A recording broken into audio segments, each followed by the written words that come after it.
At a family dinner, I sat at the table with a broken arm. I couldn't even hold a fork, so I sat there starving. The guests were silent. My daughter calmly said, "My husband taught her a lesson." My son-in-law boasted loudly. The old woman thought she ran things, but I proved otherwise. I just smiled. 10 minutes later, the doorbell rang. When my son-in-law opened it, he was shown who was really in charge. Friends, before we start this story, I want to ask you a small favor. If what you hear resonates with your heart, please subscribe to the channel and hit that like button. In the comments, let me know what city or state you're listening from. It always warms my spirit to see how many of us are out there. Enjoy the story. The smell of roast duck with apples, thick and buttery, hung in the air like a fog. To anyone else, that aroma would have been a promise of celebration, a symbol of comfort and family warmth. But for me, sitting at the head of the table in my own dining room, it was just a reminder of my helplessness. I stared at my plate, bone-white china, delicate with a gold rim, part of a set my late husband and I bought down in the French Quarter 40 years ago. The plate was empty, perfectly clean and empty. To my right, where my right hand should have been, rested a heavy, clumsy plaster cast. It felt cold and alien, like a stone tied to my body. The swelling under the cast throbbed. Every heartbeat sent a dull, aching pain through my forearm, shooting up to my shoulder. My radius bone was fractured with displacement. I knew it even before I saw the X-ray. I heard that snap, a dry, sickening sound like a dead branch cracking when Tavarius shoved me into the doorframe. "Come on, y'all.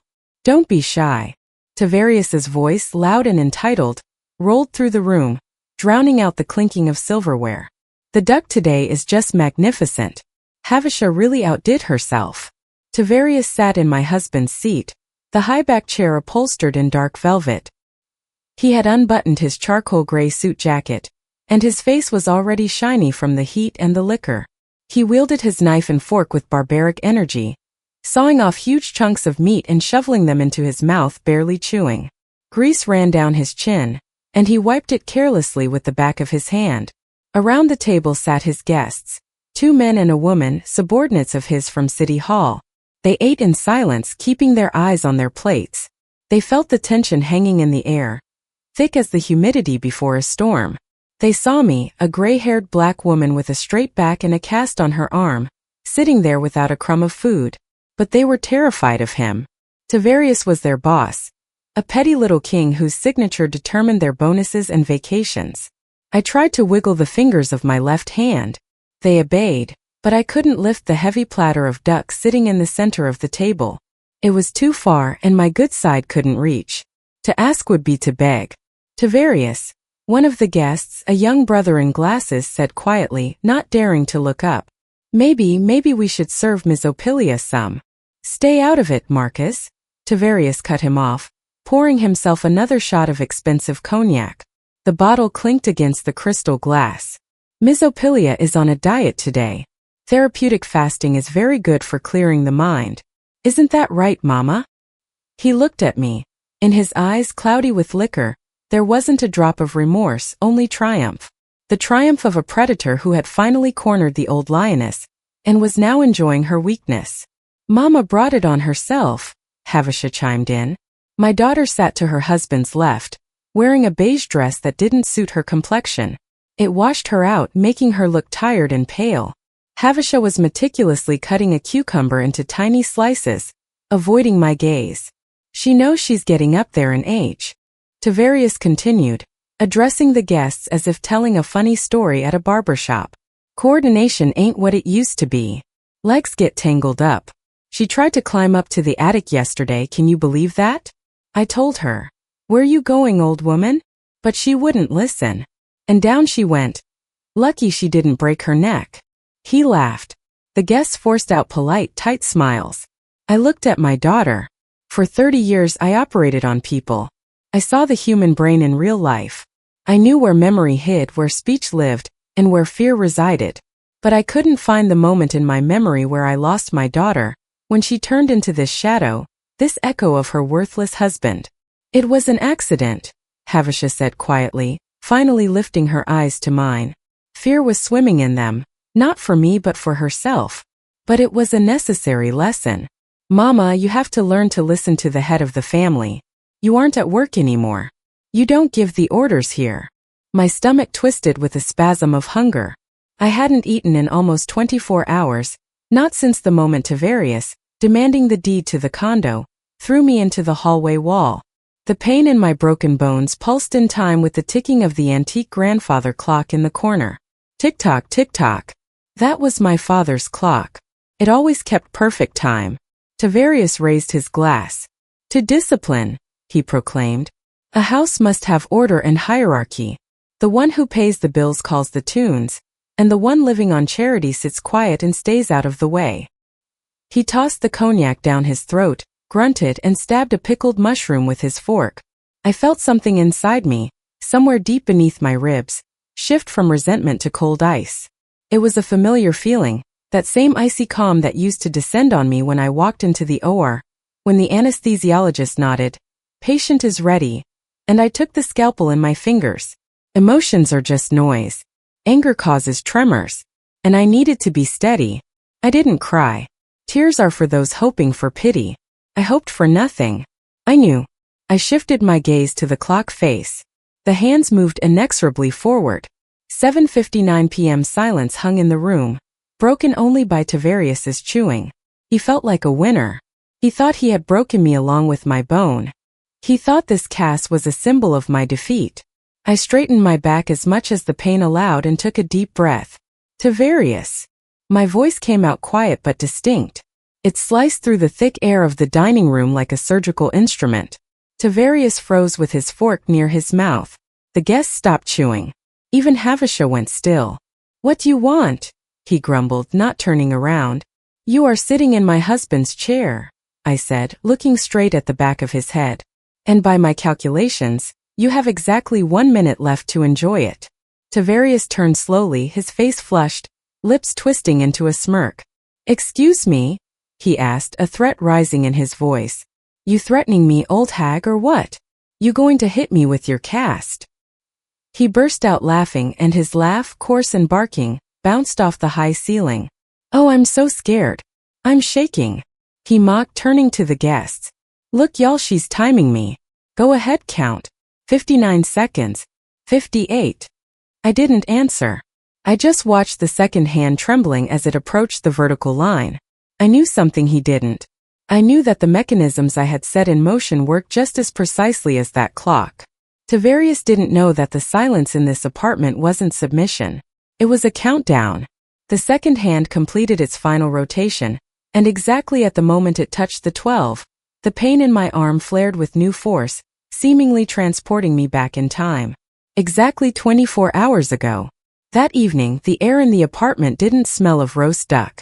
It reeked of the sour stench of fear and stale liquor. Tavarius was pacing the living room, bumping into corners. He looked like a trapped rat, sweaty eyes darting, hands shaking. "I need the money, you old witch," he screamed, spitting as he spoke. "Do you understand how much I owe?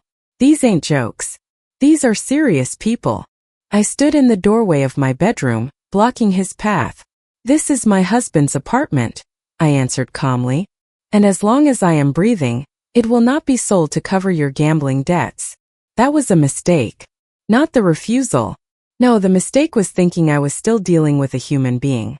In that moment, the human inside Tavarius finally gave way to the animal terror of his creditors. He lunged at me. I saw his dilated pupils, the whites of his eyes bloodshot. The shove was sharp and unexpectedly strong for such a soft man. He didn't just push me. He threw his whole weight into it, tossing me like a rag doll. I flew backward. My right hand instinctively went up to protect my face from hitting the door frame. Crack. I would recognize that sound out of 1,000, the dry, sickening snap of breaking bone. In that second, the world narrowed down to a single point in my forearm. A hot wave of nausea rolled up to my throat. I slid down the wall onto the hardwood floor, clutching my unnaturally bent wrist to my chest. Havasha was standing in the hallway. She saw everything. She saw him wind up, saw the shove, heard that crack. But she didn't rush to me. She just pressed her hands to her cheeks and whispered, "Mama, why you got to provoke him? Just sign the papers." Tavarius, breathing heavily, loomed over me. "See," he wheezed. "Your own fault. Tripped, you old fool.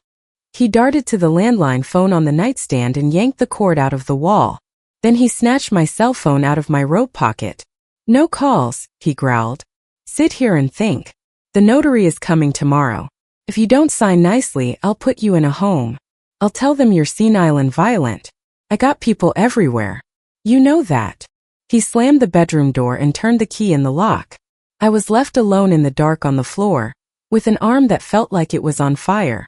But Tavarius, for all his cunning, was just a petty bureaucrat. He knew how to steal budgets for sidewalk repairs, but he knew nothing about people of my generation, and he certainly forgot who I was before I became a useless old woman. I am a doctor. Panic is a luxury a surgeon cannot afford. Fighting through the pain that made my vision go dark, I crawled to the old wardrobe. With my left hand, I felt around the bottom shelf for a worn leather satchel. My emergency kit. It hadn't held scalpels for years, but it held things that could save a life in other ways. An ampoule of painkillers, a syringe, and an old burner phone I charged once a month out of habit. I gave myself the shot. With trembling fingers, I put the battery in the phone. The screen lit up with a dim greenish glow. Signal found. Who to call? 911? Useless. The captain of the local precinct drank with Tavarius at the sports bar every Sunday. They were tied together by the circular bond of petty corruption. My call would just get intercepted, and Tavarius would get even more aggressive. I needed someone who stood above this filth. Someone for whom the laws of this district didn't apply. I closed my eyes. Memory helpfully provided a combination of digits I hadn't dialed in exactly 20 years. I never wrote this number down. Numbers like this you keep in your head. Ring. Second ring. Third. Speak. A male voice answered. Calm, deep, commanding. A voice not used to repeating itself. It's Opilia, I said. My voice shook, not from fear but from shock. I need help. Silence hung on the other end of the line. It lasted only a second, but decades rushed through it. Location, he asked. No, how are you? No, long time no see. Only instant readiness for action. Soldier's reflexes. I gave the address. Stand by. A sharp ring at the door pulled me out of my memories, snapping me back to the stifling dining room. The grandfather clock chimed 8 times. The sound of the doorbell wasn't like the usual chime. It was a long, persistent, demanding signal that made the glass in the china cabinet rattle. Tavarius flinched, but then broke into a smug grin. He wiped his greasy lips with a napkin and, swaying slightly, stood up. Well, look at that, he proclaimed triumphantly to the quiet guests. And you were worried. Punctuality, the politeness of kings. He looked down at me, his eyes shining with the anticipation of easy profit. That's the notary, he explained to the guests, winking. I called him specifically for 8 o'clock. We're going to quickly sign one little paper, a formality, family business. And then we continue the banquet. Havisha exhaled in relief and reached for her wine glass. Thank God, she whispered. Mama, please just sign it. Don't make a scene. I said nothing. I just gripped the armrest of the chair tighter with my left hand. The painkiller I took yesterday had worn off long ago, but now adrenaline drowned out everything else. Tavarius, stumbling and humming something under his breath, walked into the foyer. I heard his heavy steps moving down the hall. I heard the lock click. Come in, my friend. His voice boomed, full of fake hospitality. We've been waiting on you. Hope the papers are ready. Our old lady is being a bit cranky, but Tavarius's voice cut off mid-sentence. Not faded out, but cut off as if someone had pinched his oxygen supply. The dining room went silent. The guests exchanged glances. Havisha froze with the glass near her mouth. I watched the empty doorway leading to the hall. I knew what was about to happen. Tavarius thought he was opening the door to his accomplice, a pathetic pen pusher who would legalize robbery for a few $100. He was so sure of his impunity, of his pathetic little power over a senile old woman. But he opened the door to the wrong man. He didn't open it to a notary. He opened it to his judgment day. Instead of a greeting, a dead silence hung in the hallway. It was so dense it felt like the air had been sucked out of the apartment. And then I heard a sound that made my heart beat a little faster. The heavy rhythmic thud of combat boots on hardwood. These weren't the shuffling steps of a lawyer. This was the stride of power. I couldn't see what was happening at the front door, but I heard Tavarius's breathing hitch, turning into a raspy wheeze. "Gee, Governor Thorne?" My son-in-law's voice, which had been booming through the apartment a minute ago, now sounded thin and pathetic, like a schoolboy caught smoking. "Governor, sir?" A paralysis took over the table. The guests froze with forks in hand. The woman from City Hall dropped a piece of duck onto the tablecloth, but didn't even notice. The name Tavarius had spoken was too big for our dining room. This was the name of a man whose portraits hung in their offices above their heads. A man who decided the fate of the entire state with a stroke of a pen. "What an honor," Tavarius stammered in the hall. I heard him backing up. "We weren't ready. If I knew you were going to grace us with a visit." "It's just a family dinner, Governor Thorne." "We." Two figures appeared in the dining room doorway. These weren't guests. They were boulders.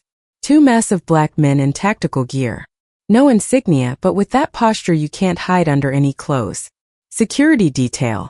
They silently took positions on either side of the entrance, scanning the room with cold, indifferent eyes. Tavarius backed into the room, bowing to someone invisible in the hall. His face was the color of spoiled milk. "Please, please come in," he fussed, knocking into chairs. "Havishah, stand up. Guests up." The governor himself. And then he walked in. Cassius Thorne had aged in these 20 years. His hair had gone completely silver, and the lines around his eyes were deeper, scars left by time and responsibility. But those were the same eyes, steel intelligent, seeing right through a person. He was wearing an impeccable charcoal suit that fit him like armor, emphasizing the broad shoulders of a former military man. But the strangest thing wasn't his appearance. The strangest thing was in his hands. In his massive palms, used to holding weapons and signing executive orders, he carefully held a small, modest bouquet of wild blue hydrangeas, bright blue spots against the stern gray fabric. Tavarius, shaking all over, tried to block his path, extending a sweaty hand for a handshake. "Governor Thorne, allow me. I'm Tavarius, Deputy Director of Housing." "Sir." The governor walked through him. He didn't even slow down. He simply didn't notice Tavarius, as if the man were a coat rack or empty space. Tavarius was left standing with his hand out, gasping for air like a fish thrown on the bank.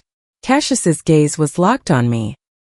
He walked straight to my place at the head of the table, looking neither at Havishah, frozen in terror, nor at the petrified guests.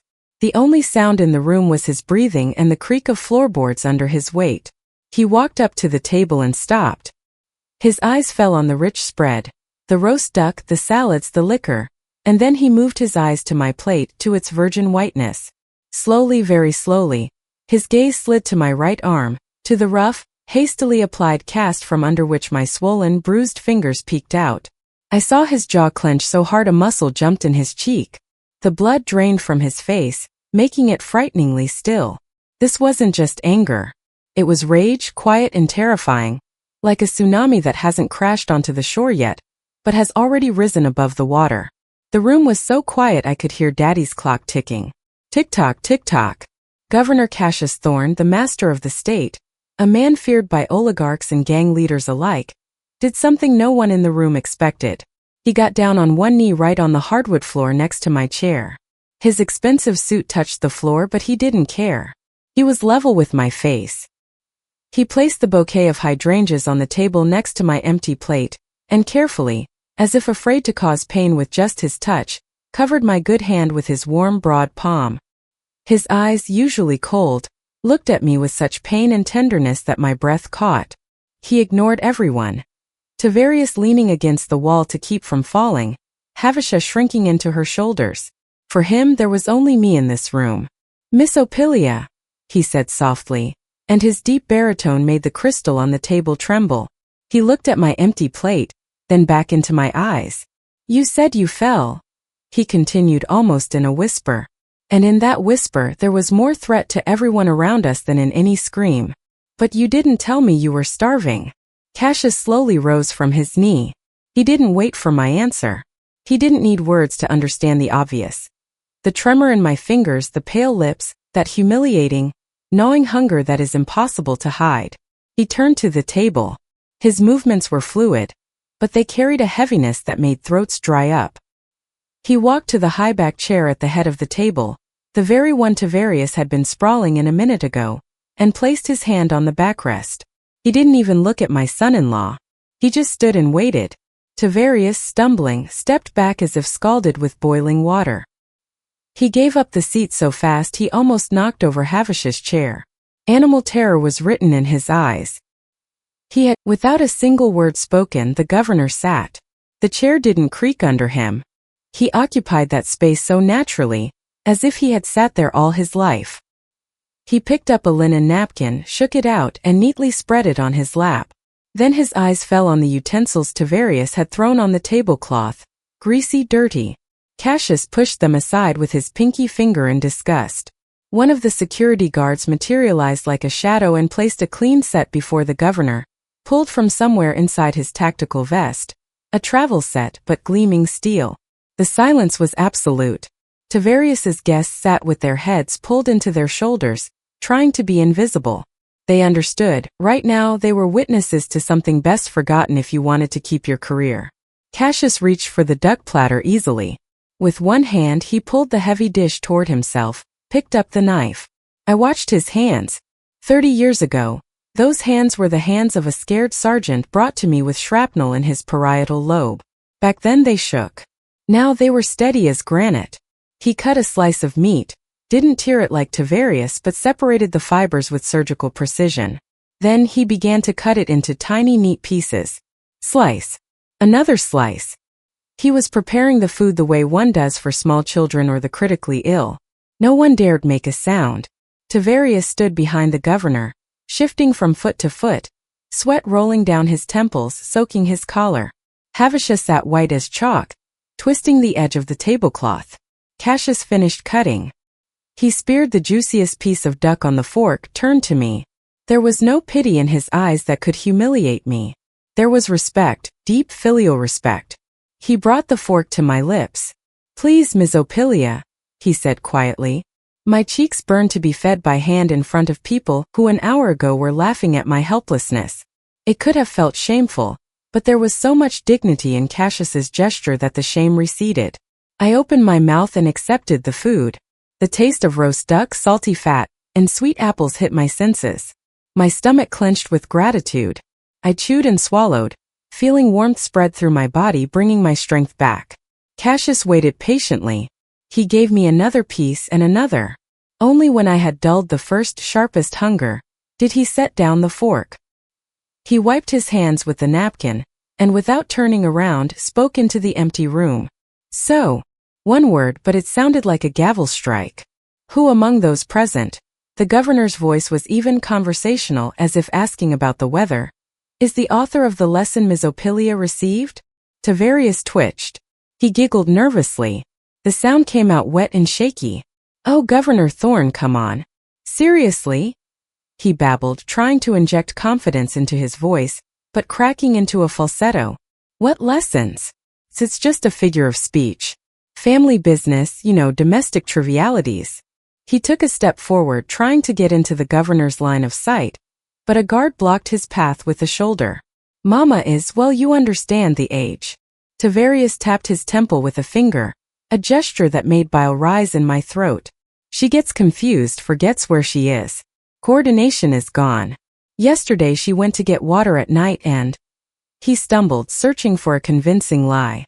Havisha nodded beside him like a bobblehead, backing up her husband's story, and fell down the stairs. Tavarius blurted out, joyfully grabbing onto the saving thought.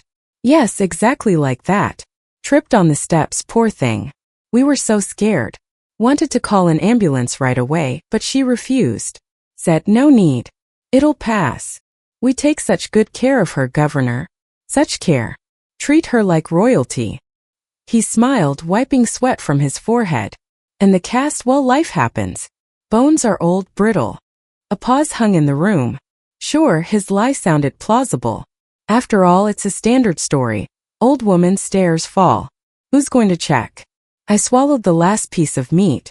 The pain in my arm hadn't gone anywhere. But now that my brain had glucose, my thoughts became crystal clear. I looked at my son-in-law, at this little man who thought he was the master of life. Tavarius, I said. My voice had strength. He twitched, shooting a vicious look my way, ordering me to shut up. What, Mama? He hissed through his teeth, trying to keep the mask of a caring relative. Want some more water? There are no stairs in this condo, I said, clearly separating every word. We are on one level. There isn't a single step here. Even the thresholds were removed so I could walk easily. The silence that followed those words was deafening. The smile slid off Tavarius's face like melting slush. He froze with his mouth open, realizing the stupidity he had just uttered. In his panic, he forgot the architecture of his own home, the one he was so desperate to sell. Governor Thorne stopped swirling the water glass he held. He slowly raised his eyes to Tavarius. His gaze darkened, looking like the barrel of a gun. No stairs? The governor asked very quietly. Tavarius started stuttering. Well, I meant figuratively in the building hallway, or... I misspoke, Governor. Stress. I worry so much about Mama. The governor stood up slowly. He was a head taller than Tavarius. He walked right up to him, invading his personal space, forcing my son-in-law to press back against the china cabinet. Lying to a public official is a misdemeanor, Tavarius, Cassius said, looking straight into his pupils. Lying to an investigation is a felony. He paused, letting the words soak into Tavarius's consciousness. But lying to the woman who pulled me back from the other side 30 years ago. The governor's voice dropped to a whisper that made the guests break out in a cold sweat. That is a sin, son. And I am a God-fearing man. He sharply turned away from the trembling man and looked at me again. Havasha, I commanded, not giving Tavarius time to recover. Give me my bag. My daughter flinched at her name. Why, Mama? She squeaked. Give me the bag. Now. Havasha, stumbling, rushed to the hallway and brought my worn bag. I nodded toward it for the governor. Open the inside pocket, Cassius, I asked, using the name I called him in the hospital ward for the first time that evening. There's something in there that explains the nature of these stairs. Cassius froze. His hand hovered over the zipper of my bag, but he didn't open it. At that moment, Tavarius, realizing silence was dragging him to the bottom, decided to go all in. He straightened up, squared his shoulders, and tried to put on that boss-man arrogance that worked flawlessly on maintenance workers and petitioners at his office. Governor Thorne, wait. His voice found a shaky but brazen firmness.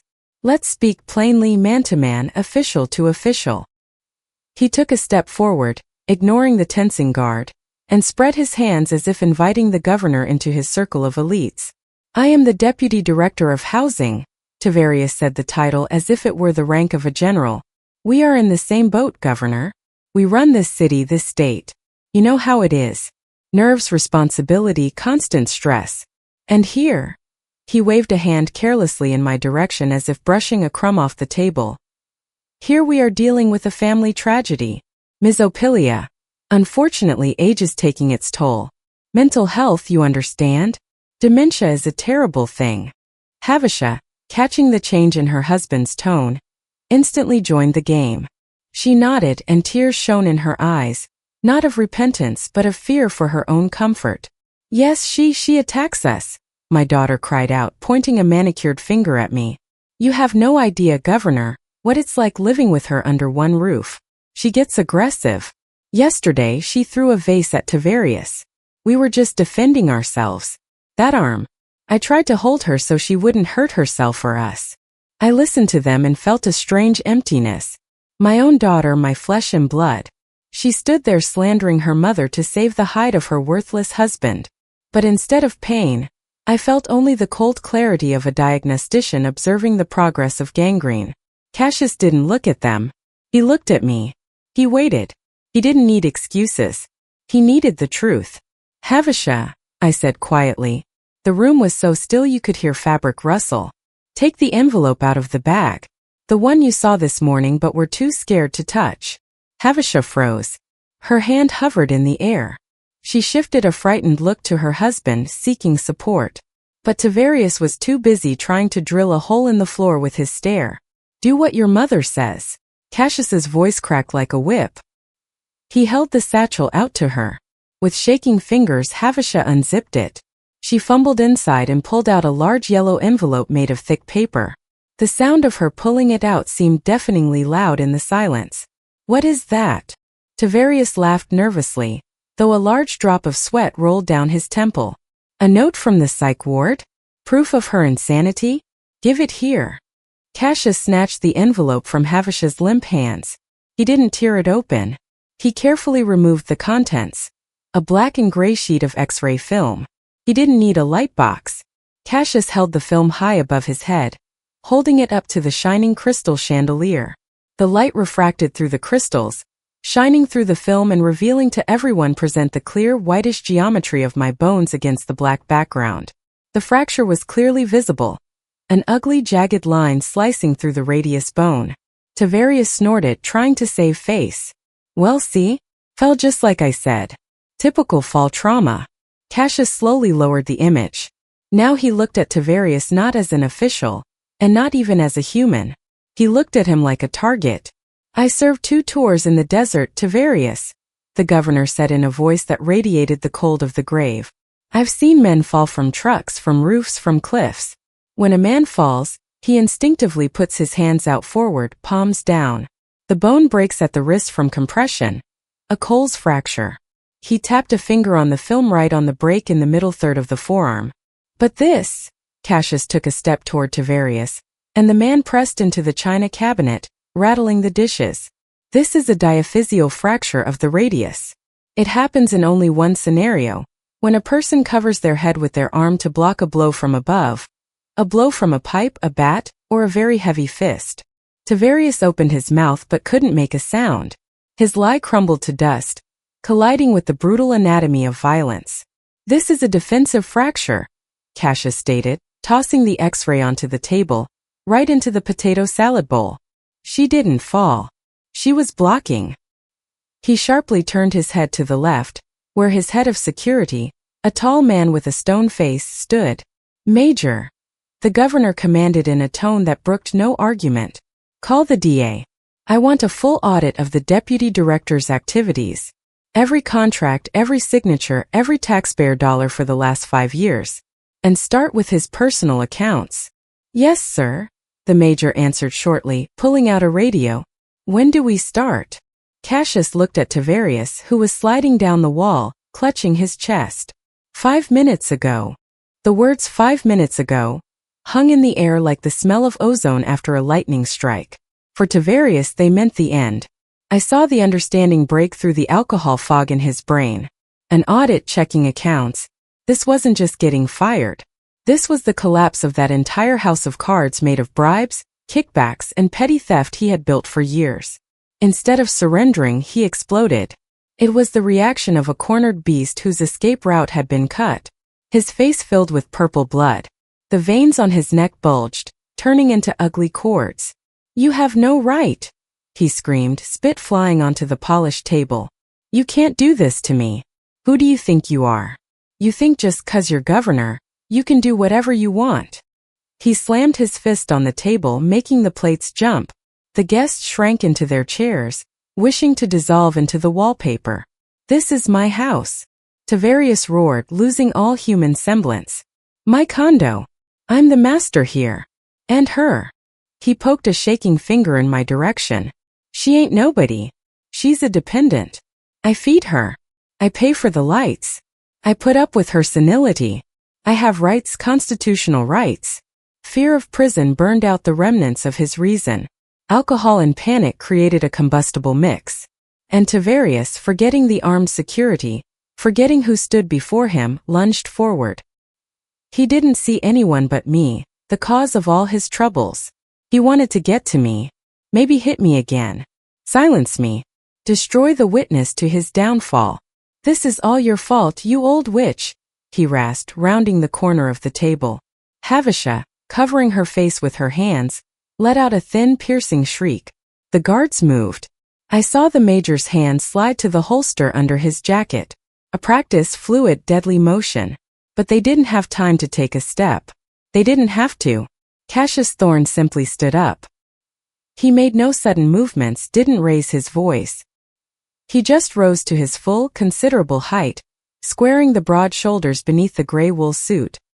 He stood between me and the rampaging Tavarius, turning into an immovable wall. A wave of heavy, crushing power radiated from him, making the air around us seem denser. Tavarius ran into that wall and recoiled as if he'd hit concrete. He froze a half-step from the governor, breathing heavily, fists clenched, but not daring to raise a hand. Cassius's eyes looked down at him with the icy calm of an executioner who has already raised the axe and is just waiting for the command. "Sit," Cassius said quietly. It wasn't a request. It was a command given to a dog. Tavarius started shaking. All his fire went out, shattered against the granite calm of my guest. He stepped back, tripped over a chair leg, and sat heavily on the floor, right on the hardwood, grasping the edge of the tablecloth. A ringing silence took over the room. Only my son-in-law's raspy breathing and Havish's sobbing could be heard. I slowly caught my breath. My heart was beating steadily. Now that the threat of physical violence had passed, it was time for a violence of a different sort. For the truth. "Your house?" I asked. My voice was quiet, but in that silence it sounded louder than a scream. Tavarius lifted a cloudy gaze to me. "Yeah," he spat, still clinging to his illusions. "Mine. By law. Havisha is the sole heir. As soon as you're gone, this will all be ours. I already talked to the realtors.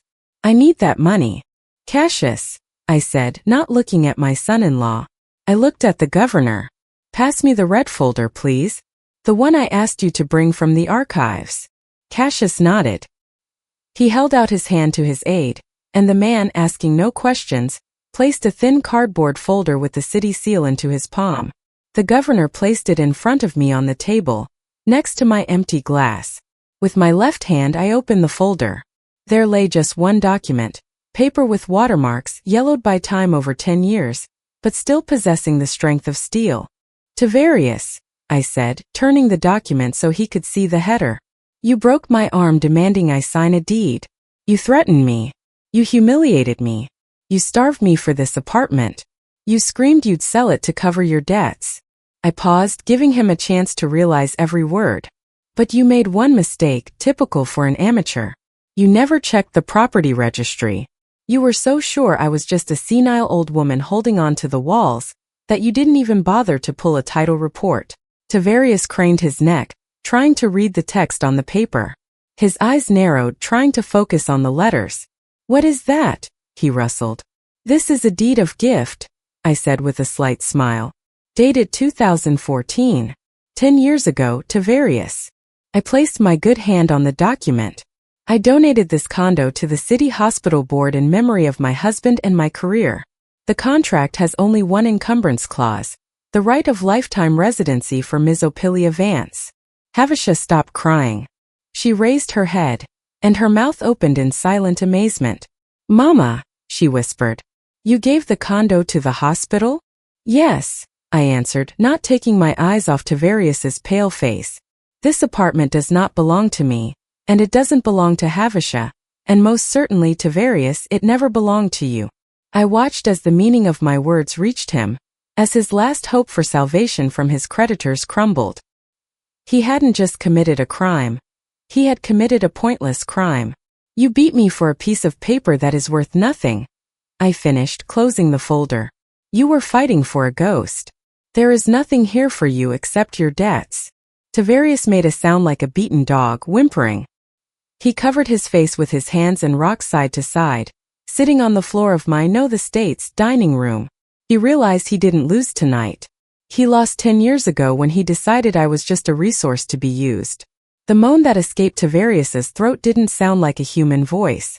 It was the sound of a snapped string, the sound of a bridge support collapsing.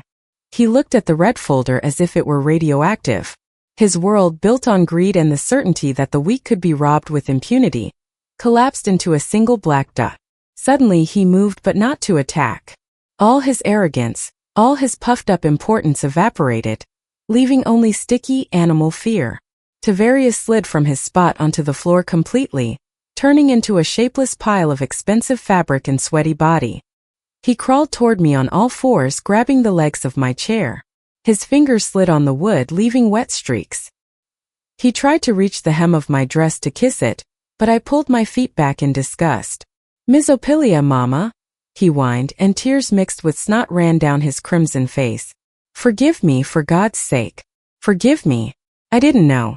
I really didn't know. It's all nerves. It's the job. You know what my job is like. He raised eyes full of terror to me. They'll kill me, Mama, he whispered in a breaking voice. The people I owe. If I don't pay tomorrow, they'll cut me into pieces. I don't have the money. I hope. Mama, save me. Ask Governor Thorne. Let him give me an extension. Let him help. I'll work it all off. I'll wash your feet. It was revolting. The man who an hour ago called me an old nag and laughed at my pain was now groveling at my feet, ready to lick my shoes. I looked at the top of his head, at his thinning hair matted with sweat, and felt nothing but nausea, as if I'd stepped in mud. It wasn't me, he suddenly shrieked, trying to find an excuse. It's all her. It's Havisham. He poked a finger backward toward his wife without turning around. She wound me up, she said. Mother is old. She doesn't need the apartment. Let's sell. Let's invest. She wanted money for a new car. I just wanted peace in the family. Mama, believe me. Something clattered in the room. Havisham had dropped her fork. I shifted my gaze to my daughter. She sat white as a sheet, hands pressed to her chest.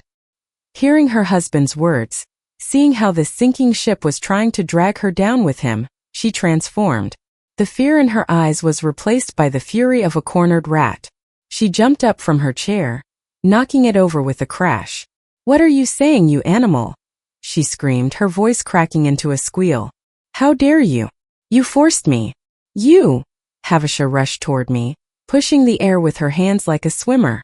She fell to her knees next to Tavarius, shoving him with her shoulder, trying to get closer to me, closer to the source of salvation. Mama, don't listen to him, she babbled, grabbing my good hand. Her palms were cold and clammy. He's a monster, a tyrant. I was afraid of him. He hit not just you. He threatened me. I wanted to call 911, Mama, I swear. I reached for the phone, but he ripped the cord out.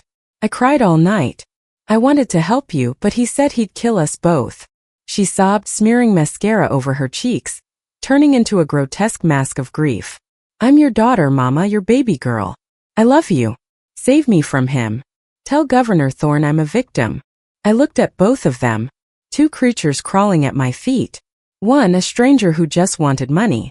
The other, the one I carried under my heart, whom I nursed, whose scraped knees I kissed when she was little. How did this happen?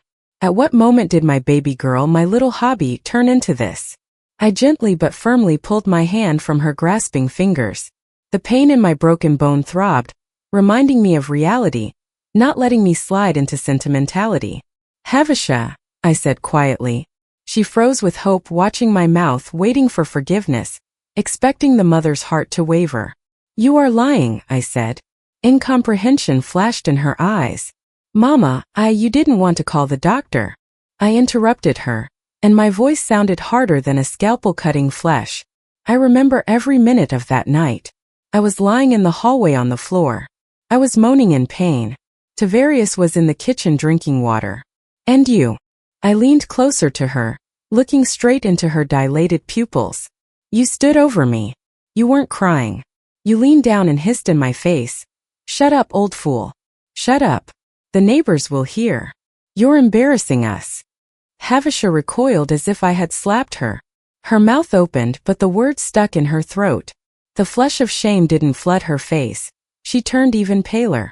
She realized that I remembered, that I was conscious, that the witness to her betrayal wasn't God but me. You weren't scared for me, I continued ruthlessly. You were scared of a scandal. You were scared the neighbors would call the cops, and that would hurt Tavarius's career, and therefore your lifestyle. You chose comfort, Havisham, not your mother. She lowered her head. She had nothing to say. At that moment, a short, sharp vibration sound buzzed across the polished table surface. Everyone flinched except Governor Thorne. The governor calmly pulled a smartphone from the inside pocket of his jacket. The screen glowed with a cold blue light, reflecting in his dispassionate eyes. He swiped the screen, reading a message. The corner of his mouth twitched upward, barely noticeably. But this wasn't a smile of joy. It was the smile of a surgeon who had confirmed a terminal diagnosis. "The audit moves fast," he said dryly, not looking up from the screen. "In our time, digital footprints are harder to wash off than blood." He slowly placed the phone on the table and looked at Tavarius, who had gone quiet, sensing the end approaching. "Turns out, Tavarius, your debt problems are just the tip of the iceberg." The governor's voice sounded almost bored, but there was a threat in that boredom.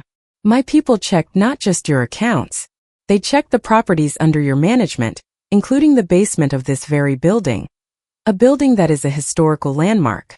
Tavarius stopped breathing. His eyes bugged out. It seemed the mention of the basement scared him more than his mother-in-law's broken arm. "Interesting case," Cassius continued, tapping a finger on the table. "On paper, it's a janitorial storage unit. But in fact, my guys are down there right now. They say there are enough crates of confiscated goods to open a small illegal market. Counterfeit luxury bags, untaxed cigarettes, fencing stolen goods." Tavarius. The governor shook his head like a disappointed teacher. "You didn't just beat a retired surgeon.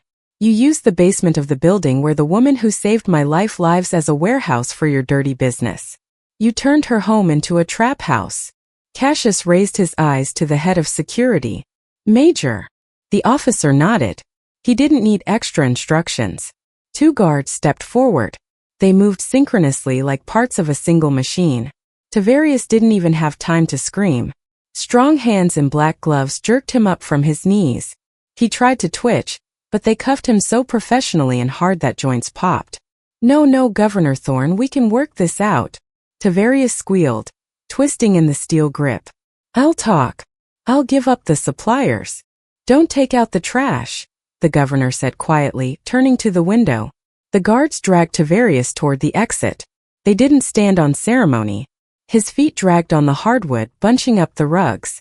He screamed, begged, threatened, but his shouts were just noise fading away.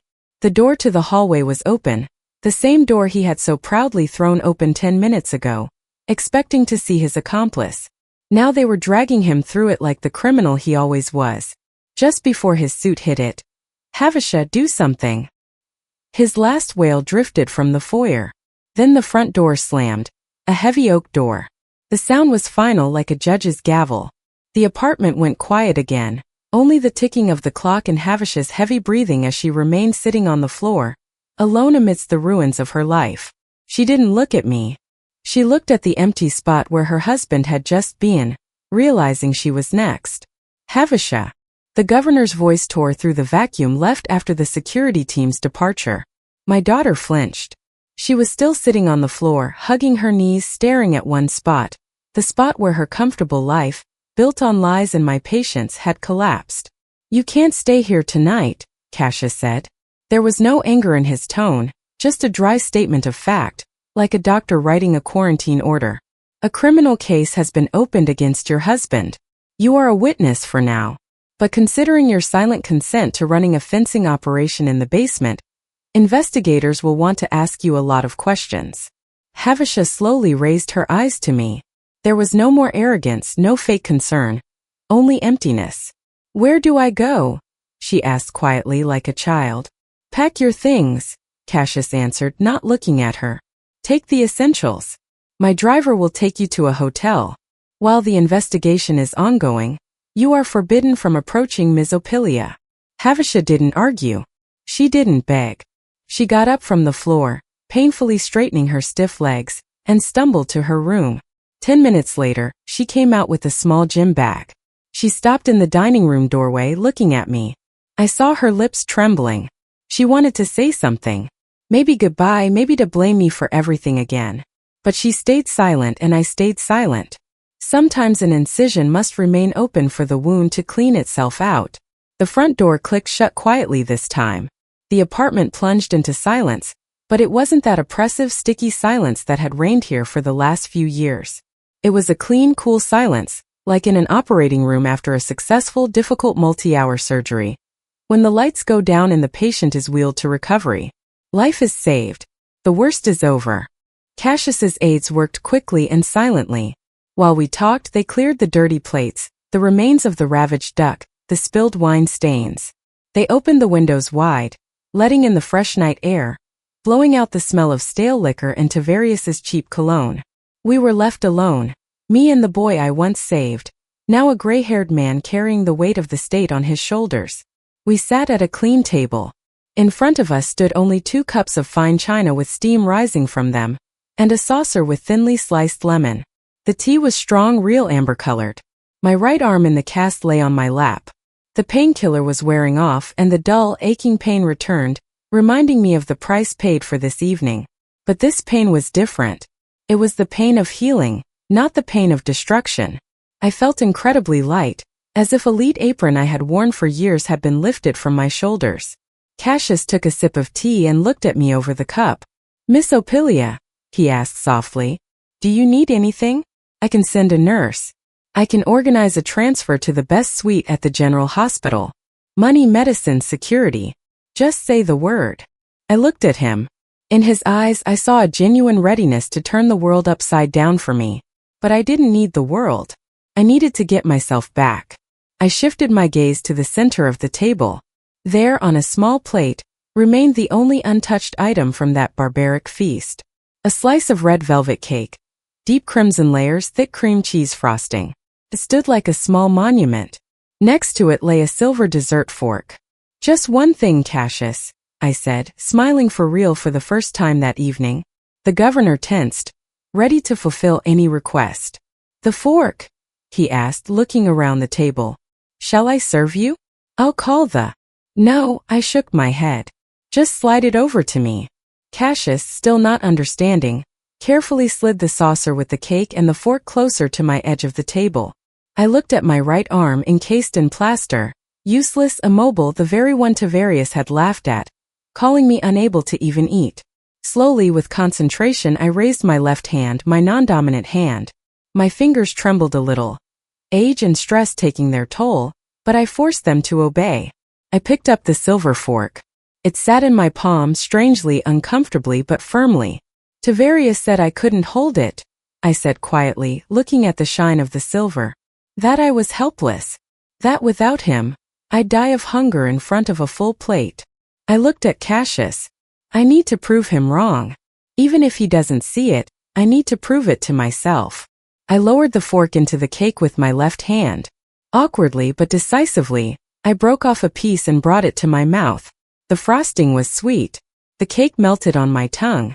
It was the most delicious cake of my life, because I was eating it myself in my house at my table without fear. "I am not helpless, Cassius," I said, swallowing the piece and feeling strength return to me. "I'm a surgeon. I was just waiting for the necessity of the operation to mature." I set the fork down and looked out the dark window where the lights of the big city burned. Sometimes for the organism to survive you have to amputate the infected part, even if it hurts, even if it's family. I was just waiting for the right assistant to cut out the rot. Governor Thorne silently covered my good hand with his palm. We drank tea and my husband's clock counted the time of my new free life. Tick-tock, tick-tock. My dear listeners, that brings us to the end of Ophelia Vance's story. A story about how long a strong woman can endure, and how terrible retribution can be when the cup of patience overflows. I know many of you have mixed feelings right now. Some will say, serves them right. They got what they deserved. And someone might think, wasn't it too harsh? After all, Havasha is her daughter, her own flesh and blood. Is it right to kick your own child out into nowhere? To send your son-in-law to prison? It's an eternal question. Where does family duty end and the right to your own dignity begin? Does a parent have the right to cut off their children if they have turned into parasites threatening their life? Ophelia made my choice. I chose life. Did you like the story? And which city are you listening from? Let's meet in the comments. If you like the story, you can support me by sending a super thanks so I can keep bringing more stories like this. Thank you so much for your sweet support. I'm looking forward to your comments on the story. On the screen you can see 2 new life stories that I highly recommend. There's so much more on my channel. Don't forget to subscribe. See you in the next life story. With love and respect.